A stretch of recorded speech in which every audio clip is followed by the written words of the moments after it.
Vous avez pu le constater tout au long de la semaine dernière.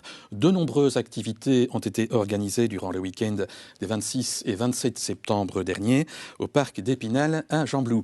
Parmi celles-ci, le public a pu découvrir dans la cave de la Maison du Bailly une exposition consacrée aux maisons communales à travers le temps.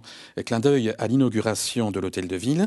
Cette expo proposée par le Cercle Art et Histoire sera encore accessible le week-end prochain.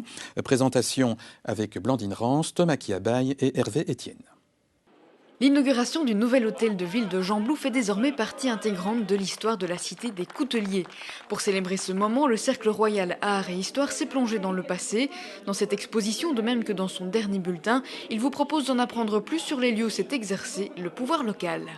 Donc, où le pouvoir s'est établi pendant l'Ancien Régime, mais aussi pendant les périodes qui ont suivi, les périodes françaises et hollandaises, la Belgique indépendante, ainsi que les différentes maisons communales de nos différents villages.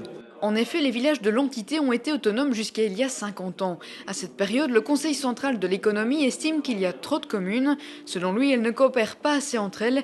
La qualité de l'administration pâtit de leur nombre excessif et les moyens financiers ne suivent pas.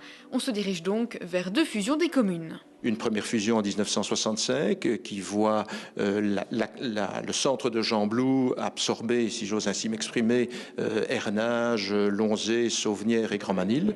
En 77, c'est au tour de Bezet, Bossière, Bottet, Corroy-le-Château, Grand-Lay, Lésine et Mazy de fusionner avec Gembloux. Ces deux fusions font passer la population gembloutoise d'un peu plus de 6 000 habitants à près de 17 500 en 77. Les maisons communales des villages de l'entité perdent quant à elles leur fonction principale. Certaines d'entre elles ont continué à être utilisées pour différents services administratifs décentralisés, mais très rapidement, elles ont connu d'autres affectations, ou bien elles ont retrouvé leur affectation d'origine qui était souvent celle d'une école des garçons, une école des filles, ou bien ont trouvé d'autres affectations comme des logements sociaux, etc. Le pouvoir communal se concentre donc désormais dans le centre de Gembloux. L'administration a dispersé dans plusieurs bâtiments dont on peut découvrir les photos en parcourant l'exposition. Une exposition installée dans une cave du château du Bailly. Elle date du Moyen-Âge et le Cercle d'Art et Histoire souhaiterait en faire un lieu culturel.